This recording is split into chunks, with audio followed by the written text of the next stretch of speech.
قسمة مهيئة لمال شائع بعد مضي 15 سنة مع إثبات وقوع القسمة بعقد رسمي، مما جعلها قسمة نهائية.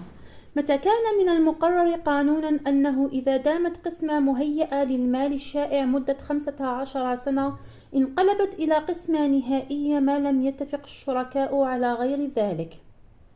في ملف قضية الحال أن القضاة صادقوا على تقرير الخبرة قسمة العقار لودعوها يعني الأطراف فيها وجود رسم لقسمة أملاك كورث المتخاصمين، ما على القضاة في هذه الحالة إلا الحكم أو القرار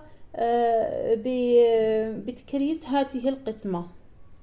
وشكرا.